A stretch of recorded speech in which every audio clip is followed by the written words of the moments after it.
Om Bhagavate Vasudevaya. Om Namo Bhagavate Vasudevaya. Narayanam Namaskritya Naram Chaiva Narayam Devim Saraswatim Vyasam Tato Jayamti Nashtapraye Shivabhadreshu Nityam Bhagavata Sevaya Bhagavati Uttam Shloke Bhaktir Bhavati Nashtike. So continuing with the discussion on Srila Prabhupada Lilamrita by Satsvarup Das Goswami, Volume 2, Planting the Seed, New York City, 1965 to 1966. Today we're starting new chapter, chapter 14, Struggling Alone. I used to sit in the back and listen to his meetings silently. He was speaking all impersonal nonsense and I kept my silence. Then one day he asked if I would like to speak, and I spoke about Krishna consciousness. I challenged that he was speaking manufactured philosophy and all nonsense from Shankaracharya. He tried to back out and said he was not speaking, Shankaracharya was speaking. I said, "You're representing him, that's the same thing." He then said to me, "Swamiji, I like you very much, but you cannot speak here." But although philosophies differed, and he would not let me speak, he was kind and I was nice to him. Srila Prabhupada in conversation. Prabhupada knew no one in New York City, but he had a contact, Dr. Ramamurthy Mishra. He had written Dr. Mishra from Butler, enclosing the letter of introduction Paramanand Mehra had given him in Bombay. He had also phoned Dr. Mishra, who welcomed Prabhupada to join him in New York. At the Port Authority bus terminal, a student of Dr. Mishra's met him as he arrived from Philadelphia and escorted him directly to an Indian festival in the city. Then there Prabhupada met Dr. Mishra as well as Ravi Shankar and his brother, the dancer Uday Shankar. Prabhupada then accompanied Dr. Mishra to his apartment at 33 Riverside Drive, besides the Hudson River.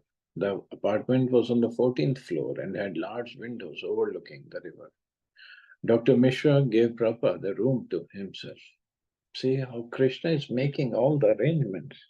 It's amazing to find a room in New York, to find somebody who let you in his own house and let you use a room in New York. It's like never heard of. Dr. Mishra was a dramatic, showy personality, given to flashing glances and making expressive gestures with his hands. He regularly used words like lovely and beautiful, presenting an artfully polished image of what a guru should be. He was what some New Yorkers refer to as an uptown Swami. Before coming to America, Dr. Mishra had been a Sanskrit scholar and a guru as well as a doctor. He had written a number of books, such as a textbook of yoga psychology and self-analysis and self-knowledge, a work based on the teachings of the monastic philosopher Shankara. After he came to the United States, he continued with his medical profession. But as he began taking disciples, he gradually dropped his practice. Although a sannyasi, he did not wear the traditional saffron dhoti and kurta, but instead wore tailored narrow jackets and white slacks. His complexion was dark, whereas Prabhupada's was golden, and he had thick black hair. At 44, he was young enough to be Prabhupada's son. Dr. Mishra had been suffering from bad health when Srila Prabhupada came into his life, and Prabhupada's arrival seemed the perfect medicine. So he was doctor, but he was in bad health. He was a yoga guru also. Ramamurthy Mishra. His Holiness Prabhupada Bhaktivedanta Goswami Ji really knocked me down with love. He was really an incarnation of love. My body had become a skeleton and he really brought me back to life. His cooking and especially his love and his devotion to Lord Krishna. I was very lazy in the matter of cooking, but he would get up and have ready. Dr. Mishra appreciated that Prabhupada, cooking with the precision of a chemist, would prepare many dishes and that he had a gusto for eating. Ramurti Mishra. It was not bread he gave me prashadam. This was life, and he saved my life. At that time, I was not sure I would live. But his habit to eat on time, whether I was hungry or not, I very much liked. He would get up and say, "All right, this is Bhagavad Prashadam." And I would say, "All right." Joan Suval, an old student of Dr. Mishra's, often saw Srila Prabhupada and her teacher together at the Riverside Drive apartment. Joan, I have a memory of Swamiji as a child, in the sense of his being very innocent, a very simple person, very pure. The impression I have from Dr. Mishra is that he regarded Swamiji as a father figure who was kindly and good. But basically, the words he most often used referring to Swamiji were like a child, meaning that he was simple in a classical, beautiful sense. Dr. Mishra mentioned to me when I was first introduced to Swamiji that he was a very holy man, very religious, wrapped in God consciousness. Swamiji was very sweet. I myself remember him as a very, very good man, even in the practical details of living in New York, which seemed to involve him very much. Because he was a practical man, he was looking for the best place to begin his work. I remember very well that he was always careful about washing his clothes out every night. I would come in and find a group of students in the living area of Dr. Mishra's apartment, and in that bathroom would be hung Swamiji's orange robes. Srila Prabhupada sometimes discussed with Dr. Mishra the aim of his visit to America, expressing his spiritual master's vision of establishing Krishna consciousness in the West. He requested Dr. Mishra to help him, but Dr. Mishra would always refer to his own teaching work, which kept him very busy, and to his plans for leaving the country soon.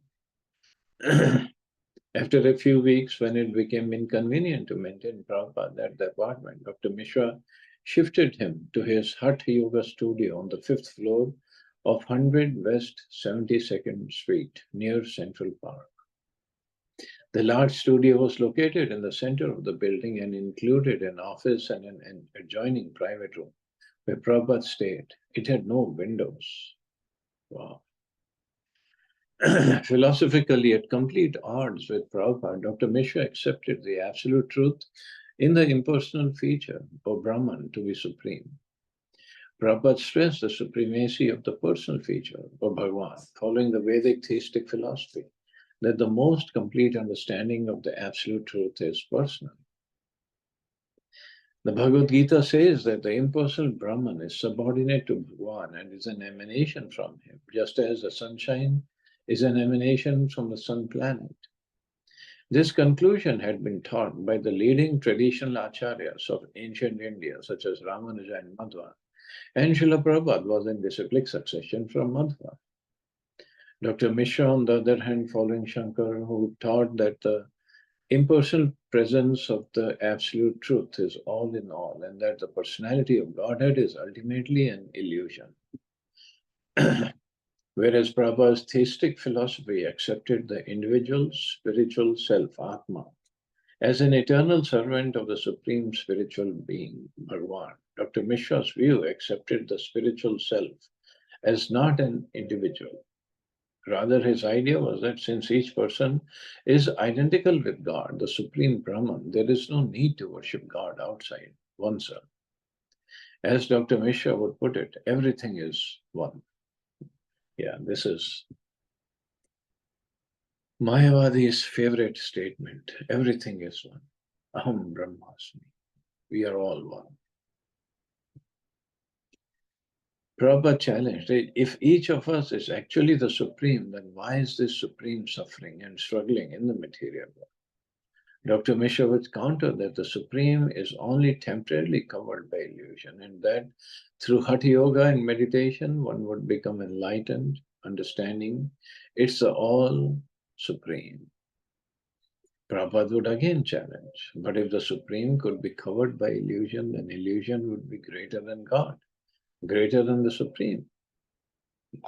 How is it possible?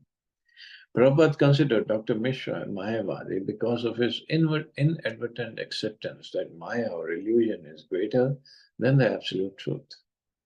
For Srila Prabhupada, not only was the impersonal philosophy unpalatable, it was an insult to the personality of Godhead. According to Krishna in the Bhagavad Gita, unintelligent men who know me not think that I have assumed this form and personality. Due to their small knowledge, they do not know my higher nature, which is changeless and supreme.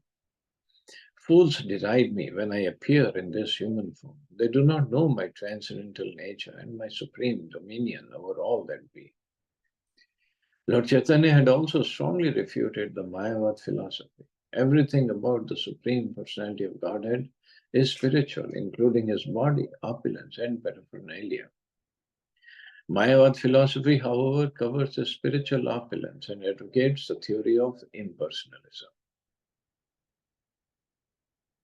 Before coming to America, Srila Prabhupada had written in his Bhagavatam purport, the ambitious Mayavadi philosophers desire to merge into the existence of the Lord. This form of mukti or liberation means denying one's individual existence. In other words, it's a kind of spiritual suicide. It is absolutely opposed to the philosophy of Bhakti Yoga. Bhakti Yoga offers immortality to the individual conditioned soul.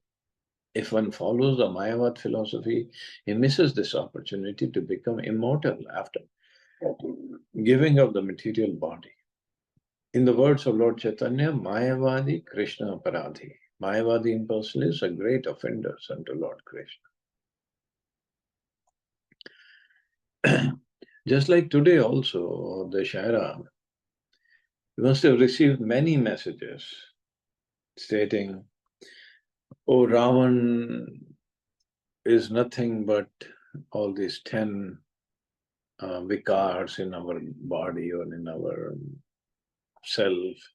And Dashera means to kill all those 10 vikars, 10 unnecessary, anartha, unnecessary things in our heart.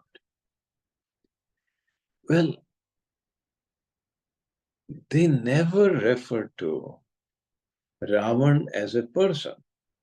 And Lord Ram as Supreme Lord who killed Ravan, and the whole, 2 scriptures are written on this, Ramayana and Ramcharitmanas. There's nothing wrong in saying that Ravan represents these anarthas. But these anarthas are not Ravan. Ravan was a person killed by Lord Ram, who was a person. And the whole story is there. Why it happened, where it happened, how it happened. But the problem with this kind of approach is it sounds very lofty idea. Oh yeah, these 10 kinds of anarthas are there. Yeah, they are there. So, first of all, in which scripture did we read this 10 kind of anarthas in our body or in our mind? Nowhere. Somebody has made it up and it just goes around as a message on WhatsApp and Facebook, and everybody thinks, oh yeah, this is true. Okay. Then we have to kill those anarthas or unwanted desires. How do we think we can, how we are supposed to kill them? And Dashara doesn't mean Dashara. Dash means 10 and Hara means to kill. But what about Mr. Ravan, who used to be there? That's where we make the mistake.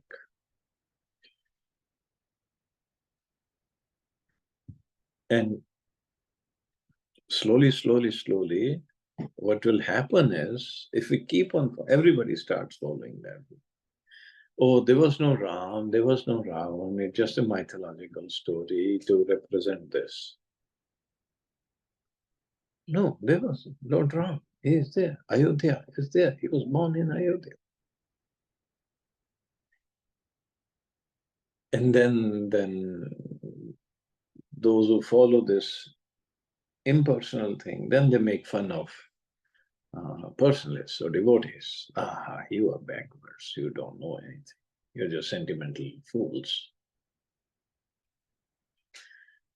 But if we have some knowledge, we should ask, okay, these anarthas are there. First of all, who listed? Where are these anarthas listed? Except WhatsApp messages. Where are these listed? With scripture. How these anarthas came into being. How do we remove them? Why Ram and Ravan? So do we need Ram's help to kill Ravan, kill these 10 anarthas? Now, if they say yes, because this is what the Shara means, then, well, okay, how do we take help of Lord Ram? What do we have to do? So they'll not answer all these questions. It just sounds so lofty, so I mean, so modernized. Oh yes, these 10 anarthas.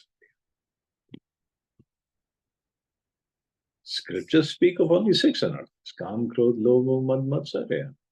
Now we can make some further out of it, taking moha and taking it further, a further degree, and write it. But then again, how to remove these anarthas? And then what do we get after we remove these anarthas? Then nobody will talk. This is why we have to be very careful about where this Mayavad philosophy is coming into, how it's creeping in. Devotees are very clear in this story. We have to take shelter of Lord Ram because, yes, this Ravan is in everybody's heart. What is Ravan? We want to enjoy Sita separately from Lord Ram. We want to enjoy property of Ram without serving Ram. That is Ravan. Of course, person Ravan is there, but this is what he did. On the other hand, Hanumanji is there who wanted to unite Sita ji with Ram. Ravan fought, Hanumanji also fought. And we know who is victorious and who is still worshipped.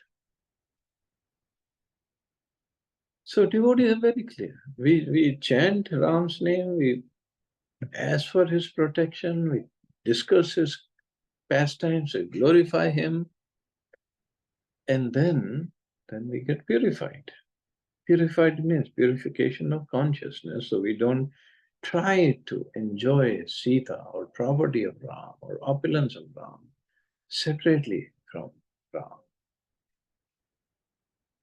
The real purpose is to serve Ram, to bring the opulence, to bring his energies closer to him. And then in the process, we get so much of bliss, like Hanumanji did.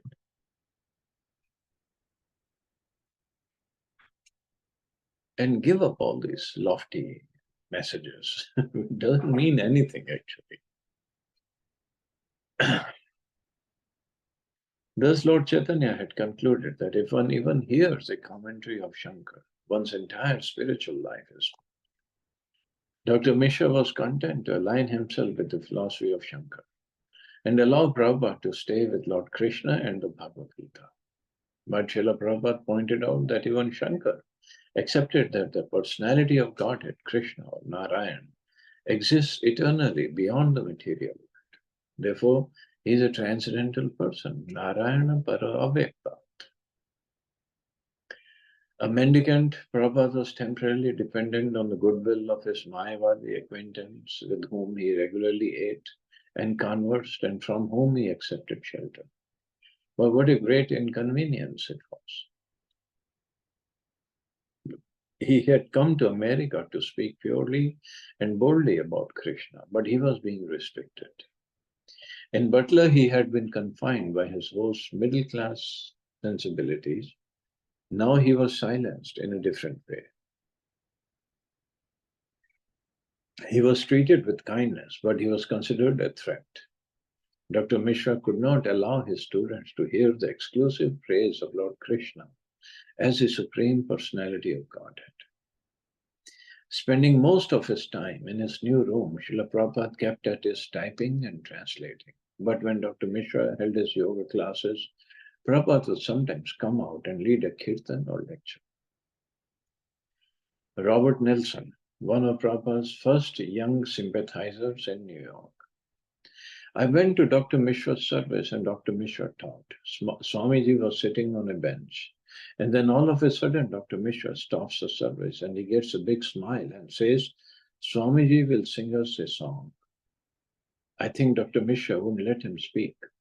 Somebody told me Dr. Mishra didn't want him to preach. Obviously, Prabhupada had preached and his followers would have started following Prabhupada. So nobody wants to lose their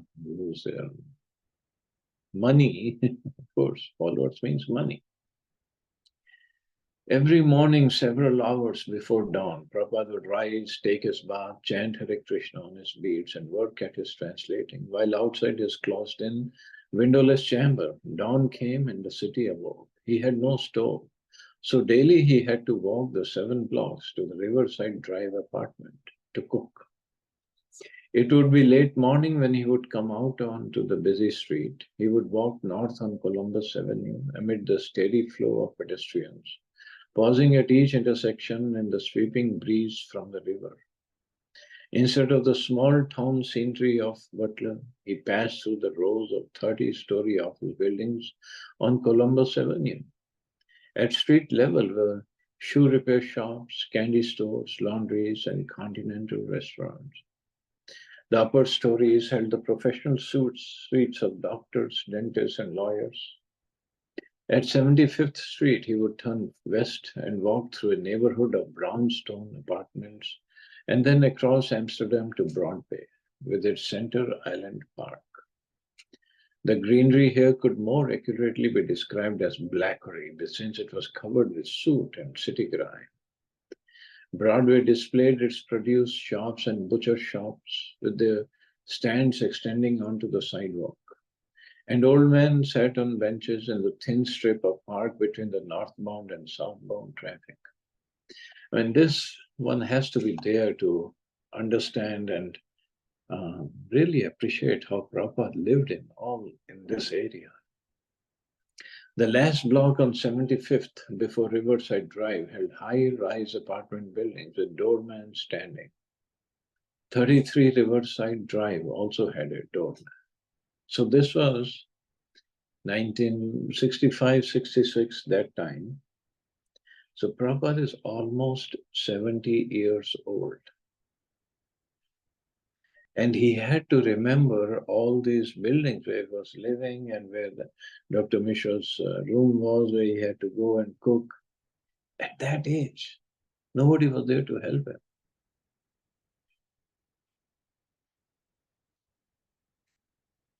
Sometimes Prabhupada would walk in the Riverside Park, still careful for the conditions of his heart. He liked the long stretches of flat walking area.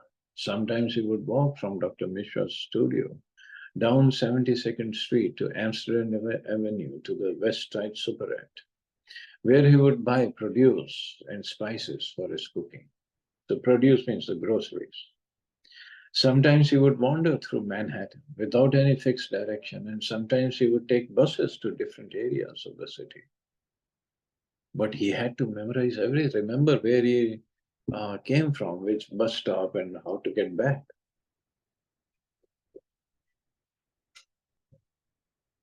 On weekends, Prabhupada would accompany Dr. Mishra to his Anand Ashram, 1 hour north of the city in Monroe, New York. Joan Suval, who used to drive them, would overhear their animated conversations in the back seat of her car. Although they spoke in Hindi, she could hear their discussions turn into loud, shouting arguments, and afterward they would again become friends. At Anand Ashram, Prabhupada would usually hold kirtan, with Dr. Mishra's students joining him in chanting and even in dancing. Dr. Mishra was particularly fond of Prabhupada's chanting, Ramurthy Mishra. I have never seen or met any devotee who sang so much, and his kirtan was just ambrosial. If you pay attention and become relaxed, that voice has very electrical vibrations on your heart. You cannot avoid it. 99% of the students, whether they liked it or not, got up and danced and chanted. And I felt very blessed to meet such a great soul. So he had his ashram, Anand Ashram, 1 hour north of New York City. So someone maybe he bought it or somebody donated or whatever happened. So he would teach yoga over there. But when Prabhupada was there, he would lead kirtan. And everybody would like to dance. Harvey Cohen, a visitor to Anand Ashram. Everyone got up early and went to morning meditation. Dr. Mishra was dressed in a golden Indian-style jacket, and his students were already deeply into it when I entered the room. All the cushions were taken, so I picked a spot in the back of the room where I could lean against the wall to facilitate my meditation. Seated at one side was an older Indian man in saffron cloth and wrapped in a pinkish wool blanket. He seemed to be muttering to himself, and I later discovered that he was praying. It was Swami Bhaktivedanta. His forehead was painted with a white V-shaped sign, and his eyes were half shut. He seemed very serene. Harvey tried, but he could not do the Raja Yoga. He was new to Ananda Ashram and had only come up for a weekend retreat. During his morning meditation, he found himself more attracted to the green mists above the lake outside the window than to the circle on the wall he was supposed to be meditating on. See, meditation, they like to sell this meditation, but it's not easy. And actually, in Kali Yuga, it's not practical at all. Harvey, I went to my room. The rain was increasing and beating against the windows. It was peaceful, and I was glad to be alone. I read for a while. Suddenly, I sensed someone standing in the doorway. Looking up, I saw it was the Swami. He was wrapped in his pink blanket like a shawl. Can I come in? He asked. I nodded yes. And he asked if he could sit in the chair in the corner. What are you reading? He smiled. Kafka's Diaries. I replied, feeling a little embarrassed. Oh, he said, and I put the book down. He asked what I was doing at the ashram and if I was interested in yoga. What kind of yoga are you studying? I don't know how much about it, I answered, but I think I like to study Hatha Yoga. This did not impress him. There are better things than this, he explained. There are higher, more direct forms of yoga. Bhakti Yoga is the highest. It is the science of devotion to God. As he spoke, I got the overpowering realization that he was right. He was speaking the truth. The creepy, ecstatic sensation came over me that this man was my teacher. His words were so simple, and I kept looking at him all weekend. He would sit so calm and dignified with warmth, and he asked me to visit him when we got back to the city. Dr. Mishra would give lectures carrying the impersonal interpretation of Bhagavad Gita according to Shankar, and Prabhupada, when allowed to speak, would counter them. Once Prabhupada asked Dr. Mishra to help him in spreading Lord Chaitanya's movement, but Dr. Mishra sidesteps Prabhupada by saying that he considered Prabhupada an incarnation of Chaitanya Mahaprabhu and therefore not in need of help. Prabhupada replied that since Mishra was also the name of Lord Chaitanya's father, Dr. Mishra should help spread Lord Chaitanya's movement.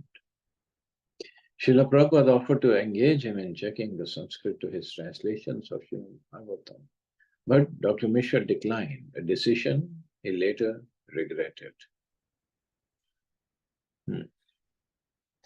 Harta Lurch, a student at Anand Ashram. My direct encounter with him was in the kitchen.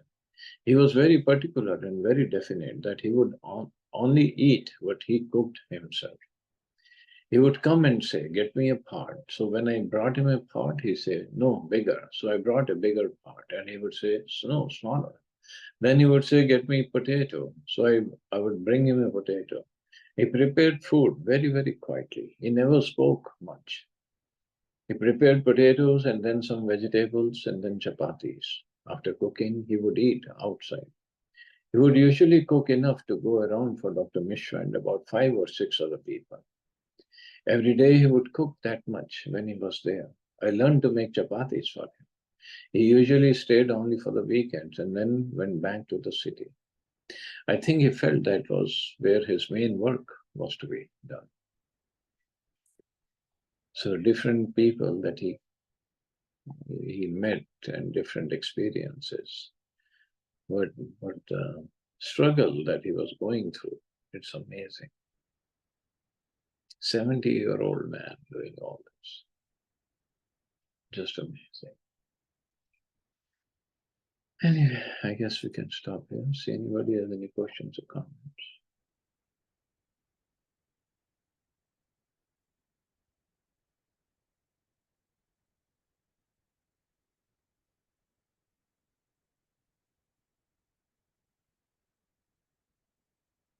Okay, you all have a safe and wonderful day. Hare Krishna.